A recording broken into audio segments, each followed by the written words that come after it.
Assalamualaikum warahmatullahi wabarakatuh. My name is Surahma Rahmadani. I'm from PBIC. The history of Islam arrival in Palembang. Palembang, an ancient city that stands majestically on the bank of the Musi River. Countless ago, this city was the center of the glory of the Sriwijaya Kingdom, the rich maritime kingdom in Southeast Asia. Sriwijaya was known as a center for trade and the spread of Buddhism. However, who will have to?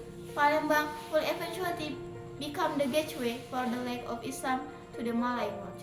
In the 7th century age, maritime trade became increasingly busy. Ships from the Middle East, Persia, and Gujarat began to dock at the port of the archipelago. Palembang, with its strategic location, became a meeting point for merchants from various nations. They brought valuable trade, goods, speech, ceramic, and a new teaching Islam. Initially, Islam came only through trade. The Muslim trade were known to be different. They did not just trade at far reach but also brought noble values honestly, simplicity, and brotherhood. Despite the seriousness of the people of Palembang, Islam was introduced not by force but through action, a process that was gentle, peaceful, and natural. As time went on, the relation between the Muslim church and the local people grew stronger. They cooperatively learned from one another and even entered into marriage between the Muslim immigrant and the native Malay. From here, the teaching of Islam took root.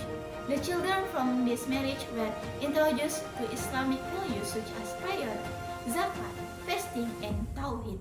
Islam in Palembang did not grow overnight, but through countries it took patient and long process to blend with the culture that was previously influenced by Hindu Buddhists. By the 13th and 15th centuries, the influence of Islam and had grown stronger in Palembang. This was not spared from the role of other port cities such as Samudra Pasai and Malacca, which has already become center of Islamic kingdom. Palembang as a busy trading city also enriched this influence. The generation brought not only speech but also knowledge, culture, and spirit of Islam. And finally, in the 15th century, as a major change took place, Islam was no longer just known but became a part of the identity of the people of Palembang. Mosque began to emerge, activity of reciting the Quran and worship became everyday usage. The Musi River, following Kalumi, became a silent witness to how the light of Islam spread from the heart of the city to the rural village. Over time, Palembang not only became a trading city, but also a center of Islamic culture in South Sumatra. Malay culture began to blend with Islamic values in custom, language, and tradition. Even today, the thread of that history are still felt. Islam has become a heritage that is cherished and researched by the people of Palembang. This is the long story of how Islam came to Palembang, a process that was peaceful, beautiful, and full of meaning. Sheikh Abdul Samad Al-Palimbani, spreader of Islam in the Malay archipelago, in a city rich in history and tradition, Palembang was born a great scholar who would be remembered for all time, Sheikh Abdul Samad Al-Palimbani. He was born in 15th century and grew up in the environment deeply rich in religious knowledge, with a father who was called from Yemen and also spread Islam in Sumatra. From a young age, Sheikh Abdul Samad saw extraordinary talent in religious studies. He traveled to Mecca and Madinah to seek knowledge, and after years of study, he returned the archipelago with noble mission to spread Islam and introduce the teaching of Sufi to the Malay community. With his love for knowledge, Sheikh Abdul Samad Al-Palimbani to Islam in a way that was full of peace and gentleness. He did not just convey religious teaching in theory, but rather in-depth understanding of how to live accordance with the true teaching of Islam. He believed that to understand Islam, one must first purify the heart and draw closer to Allah through Sufis. The Sufis' history was not just about worship but also about cultivating good character, avoiding negative traits, and always striving to live with sincerity in every action. Not only did he speak of Sufi, but Syekh Abdul Samad was also very aware of the importance of knowledge to deepen the community's understanding of Islam. Therefore, he wrote many works to combine the teaching of Sufi with daily life of the Malay people. Books such as Hidayatul Salikin and Syiarus Salikin become rich legacies that are still studied in pesantren or Islamic boarding school.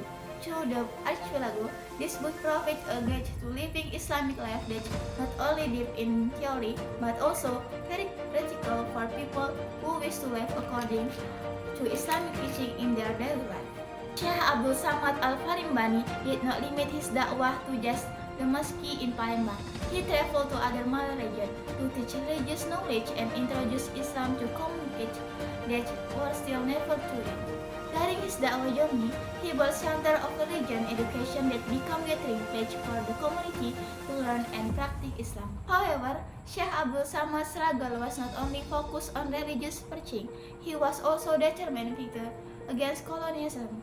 In historical record, he is known to have joined the struggle against the Dutch and Siamese force. He believed that Islam is a religion that teaches freedom and justice, and that Muslims must fight to defend their rights. Syekh Abdul Samad died as martyr in battle, leaving behind a legacy of fighting speech that was not only for religion but also freedom and independence. Today, Syekh Abdul Samad Al-Farimbani is remembered not only as great scholar but also a victor who combined Islam, justice, and freedom. His work, which continued to live on, his teaching that inspire, and his struggle to uphold the values of Islam and independence, make him one of the great figures in the history of Islam in the archipelago. The legacy he left continues the inspire generation after him to maintain the spirit of dakwah and struggle so that the light of Islam remains shining in the Malay lands. Syekh Abdul Samad Al-Farimbani is living proof that Islam is not just about worship but also about love, struggle, and justice. His value will continue to live in every step of the Muslim community in the archipelago. Okay, that's all for me. Thank you for your nice attention. Wassalamualaikum warahmatullahi wabarakatuh.